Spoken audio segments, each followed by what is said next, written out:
Merci de votre fidélité à Radio Mayuri Campus, ravi de vous retrouver. J'accueille Madame Audrey Dahan, vous êtes entrepreneur. Bonjour, merci d'être avec nous.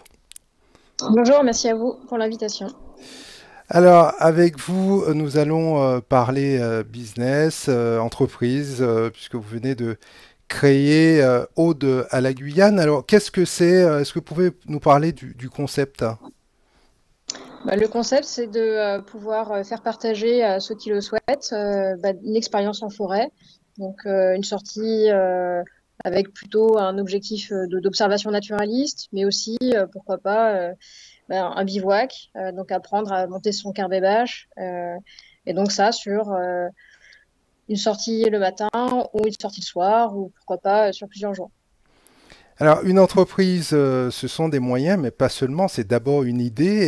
Et comment vous est venue justement celle-ci? Eh bien, parce que moi, j'adorais faire ce genre de sortie. Ça fait maintenant un petit moment que je me balade en Guyane et j'adore faire ça. J'adore faire des photos que je partage aussi sur Facebook, par exemple, sur les réseaux sociaux. Je vois qu'il y a beaucoup de gens aussi qui aiment ça. Et finalement, je m'aperçois qu'il y a aussi des personnes qui ne vont pas forcément en forêt ou qui vont pas seules ou qui osent pas faire un quart bâche, qui connaissent pas. Donc, j'ai envie de le faire partager. Alors, on est en train de parcourir votre site internet. Qu'est-ce que vous proposez au niveau de votre catalogue des produits et services que les clients, les touristes peuvent s'attendre? Alors, des sorties sur des sentiers qui peuvent être tout à fait connus. Par exemple, je sais pas, la montagne des singes à Kourou, sur la route de Guatemala, sur les plus prix. Et donc, ça va être une sortie où on se bloque, par exemple, 3 heures. Et pendant 3 heures, eh ben, on va essayer de faire le maximum d'observations. Et si on voit un animal, une plante, quelque chose d'un petit peu remarquable, on va en parler. On va essayer de. Enfin, moi, je vais essayer de leur donner le maximum d'infos que je connais sur l'espèce.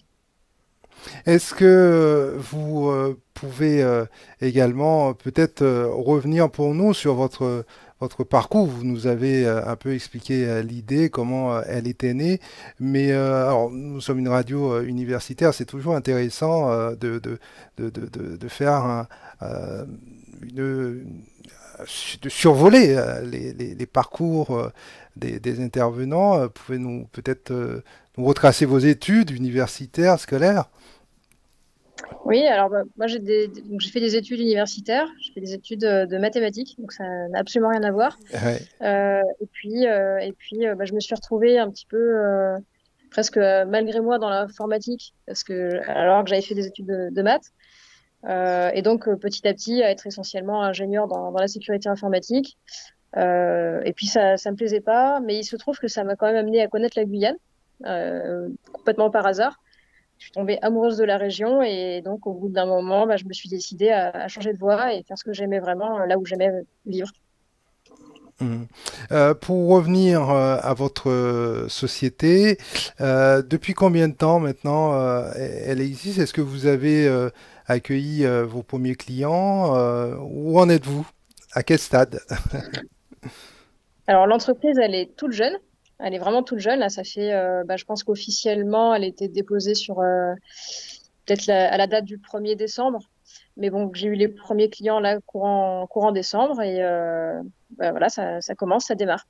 Mhm. Quelle est la cible que vous êtes fixée? Est-ce les Guyanais, on va dire la population locale, ou est-ce que vous visez plutôt les Européens, les Américains, les Japonais, les Chinois, que sais-je? Alors moi, évidemment, j'accueille tout le monde. Maintenant, ce que j'en ai vu, et y compris parce que je l'ai fait avant dans une société, je vois que la demande vient plutôt de personnes qui viennent de métropole, Mhm. qui sont là pour quelques années et qui ont envie de découvrir la Guyane, tout cet aspect-là. Mhm. Les Guyanais, en général, connaissent déjà et savent déjà aller en forêt. Mhm. Alors, on imagine bien que c'est un secteur qui fonctionne beaucoup par réseau, de bouche à oreille. Est-ce que vous avez déjà noué, établi quelques contacts, peut-être avec des agences de voyage ou des compagnies aériennes?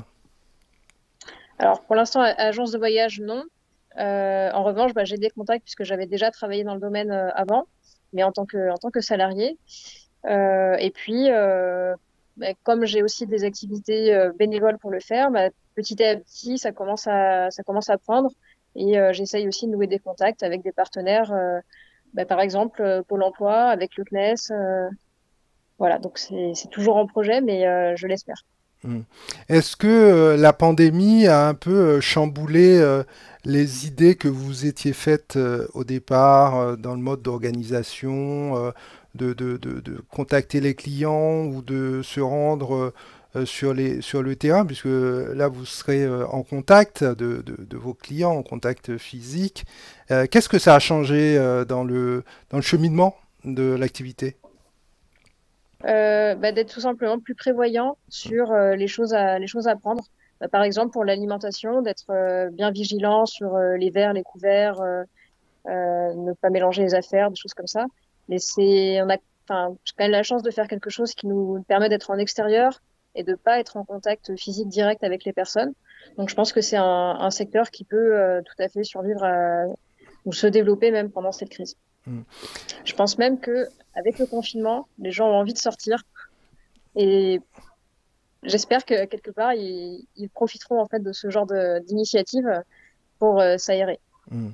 Est-ce que vous avez fait un repérage, vous avez défini des zones de prédilection, peut-être plus le Maroni, plus l'est de la Guyane, Saint-Georges, Regina. Euh, Expliquez-nous votre planification à ce niveau-là. Alors moi j'habite à Kourou, donc je connais bien ce coin-là puisque je suis tout le temps en balade dans le coin. Donc moi je connais plutôt la partie littorale, disons entre Regina et Yarakubo, on va dire. Donc comprenant la route de Petit Saut, les plus près à Sinamari, jusqu'à bah, Cacao à l'est, le Molokoï, etc. Et donc moi je fais mes balades et bien évidemment donc je connais bien les sentiers, mais je repère également les zones pour des futurs bivouacs pour pouvoir amener les personnes. Donc les gens pourront être amenés à être en survie totale en forêt avec Alors vous? c'est pas du- Alors moi je parle pas du tout de survie, Ah, mais par contre c'est une petite autonomie pendant selon la durée, hein, ça peut être 2 jours, mais je préfère dire de la vie en forêt où on va juste être bien et en sécurité et on va profiter en fait de ce bel environnement. oui, Voilà. que l'on peut apercevoir derrière vous.